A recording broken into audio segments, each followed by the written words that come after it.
오늘 우리가 읽은 세 절의 짧은 말씀을 통하여서 오늘 하루 우리가 살아가는 데 힘과 능력이 되는 말씀이 되시길 바라고, 이 말씀에 어떤 의미가 있는지 함께 살펴보고자 합니다.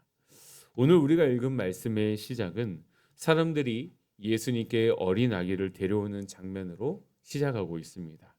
오늘 보면 15절 말씀 다시 한번 읽어보도록 하겠습니다. 사람들이 예수께서 만져주심을 바라고 자기 어린 아기를 데리고 오매 제자들이 보고 꾸짖거늘. 아멘. 예수님께 가르침을 받은 백성들이 자신들의 자녀, 특히 어린 아이를 데리고 예수님 앞으로 나아갑니다. 여기서 어린 아기는 스스로 걸을 수 없는, 말 그대로 어린 아기를 뜻하는 단어입니다. 백성들이 이렇게 자신의 아기를 안고 예수님 앞으로 나온 이유는 예수님께서 바로 이 아이들을 만져주시길 원해서였습니다. 예로부터 유대 관습 중 하나가 유명한 랍비나 선생님 앞으로 아이를 데리고 나가 아이를 선생님이나 또는 랍비가 만져주면서 축복해주는 의식이 있었습니다.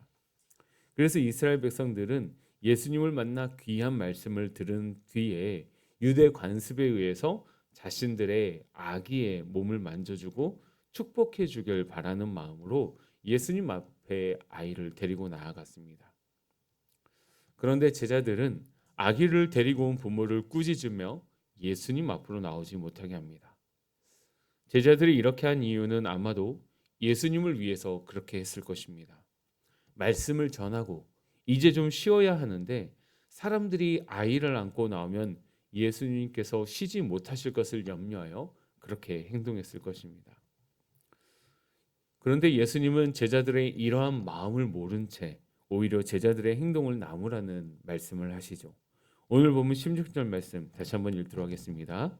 예수께서 그 어린 아이들을 불러 가까이 하시고 이르시되 어린 아이들이 내게 오는 것을 용납하고 금하지 말라. 하나님의 나라가 이런 자의 것이니라. 아멘. 예수님은 제자들에게 어린 아이가 내게로 오는 것을 용납하고 금하지 말라라고 말씀하십니다. 그리고 이어서 하나님의 나라가 바로 이런 어린 아이의 것이라고 말씀하십니다. 여기서 하나님의 나라가 이런 자의 것이다라는 표현의 말씀은 17절에 나와 있는 하나님의 나라에 들어가는 것과 동일한 표현입니다. 다시 말하면 하나님의 나라가 어린아이와 같은 자의 것이다라는 말씀은 어린아이와 같은 자가 구원을 받는다라는 의미가 담겨져 있습니다. 그렇다면 예수님이 말씀하고 있는 어린아이와 같은 사람은 어떠한 사람일까요? 어린아이에서 여기서 사용된 용법은 두 가지 용법이 있는데 하나는 긍정적인 용법, 그리고 또 하나는 부정적인 용법이 있다라는 겁니다. 긍정적인 용법은 어린아이가 상징하는 순수하고 착하고 부모를 의지하지 않으면 아무것도 할 수 없는 그런 말 그대로 어린아이의 상태. 이렇게 하나님의 말씀을 순수하게 받아들이고 하나님만을 의지하며 겸손히 자기 자신을 낮추는 의미의 긍정적인 용법이 있습니다.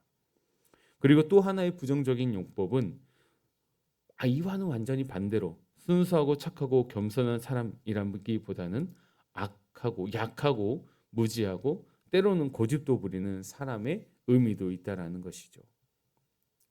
우리가 아이의 모습을 생각할 때 오히려 약하고 무지하고 고집 부리는 사람들은 오히려 예수님께 나오면 안 될 것 같은 사람들의 모습인 것 같습니다. 오히려 긍정적인 용법인 순수하고 약하고 하나님 말씀을 있는 그대로 받아들이고 하나님만을 의지하는 그런 사람들이 예수님 앞에 하나님 앞에 나오고 천국을 소유받은 사람들의 모습이어야 할 것 같은데 또 하나의 부정적인 용법이 있다라는 것은 우리가 쉽게 이해가 되지 않습니다. 그런데 예수님은 이러한 사람들마저도 자신 앞으로 나오는 것을 막지 말라고 하십니다. 그 이유가 무엇입니까? 그것은 바로 그들이 사랑받을 만한 존재여서가 아니라 오히려 반대로 사랑을 받을 만한 공로나 능력이 없기 때문입니다. 다시 말해서 예수님의 손길이 아니면 구원받을 수 있는 조건이나 이런 것들이 없기 때문에 용납하고 그들 또한 받아들여야 한다라는 것입니다. 다시 말해서 하나님의 나라는 이렇게 자격 없는 자들의 것이고 오직 하나님의 은혜로 주어지는 선물이라는 것이죠. 그렇기 때문에 예수님은 긍정적인 용법 아니라 부정적인 용법으로 어린아이처럼 허물 많고 실패한 인생들은 하나님 외에는 의지할 분이 없으니 그들이 오는 것을 용납하지 말라고 말씀하고 있는 것입니다. 사랑하는 영가족 여러분, 우리도 마찬가지입니다. 지금은 우리가 하나님의 자녀로서 꽤 괜찮아 보이는 삶을 사는 것 같아 보여도 하나님을 믿기 전에 우리의 모습은 어떠했습니까? 우리 또한 마찬가지로 어린아이와 같이 약하고 무지하고 때로는 고집도 부리지는 않았습니까? 어쩌면 간혹 가다가 지금 이 순간에도 이러한 모습들이 우리의 마음속에 또는 우리의 삶의 환경 가운데에서 은연중에 드러나고 있지는 않은지요. 그럼에도 불구하고 하나님은 우리를 용납하시고 맞아주시고 선물로 하나님의 백성 삼으시고 천국을 우리에게 주셨다라는 것입니다. 그렇기 때문에 하나님의 나라는 순수한 자에게, 겸손한 자에게도 주어지지만 약하고 미련하고 고집 부리는 자들에게도 동일하게 주어진다라는 것이죠.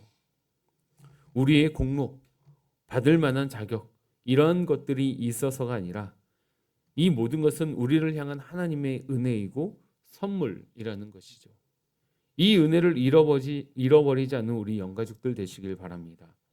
그리고 이런 사람들이 하나님께 나오는 것을 막지 않고 오히려 영납하며 두 팔 벌려 환영해 줄 수 있는 사랑과 은혜가 있는 교회와 또 우리 귀한 성도님들 되시기를 소망합니다. 오늘 하루도 억지로라도 일부라도 이런 사람들에게 찾아가서 예수님의 복음을 증거하는 은혜의 삶이 되시기를 소망합니다. 우리가 함께 읽고 들은 말씀을 위해서 기도하겠습니다.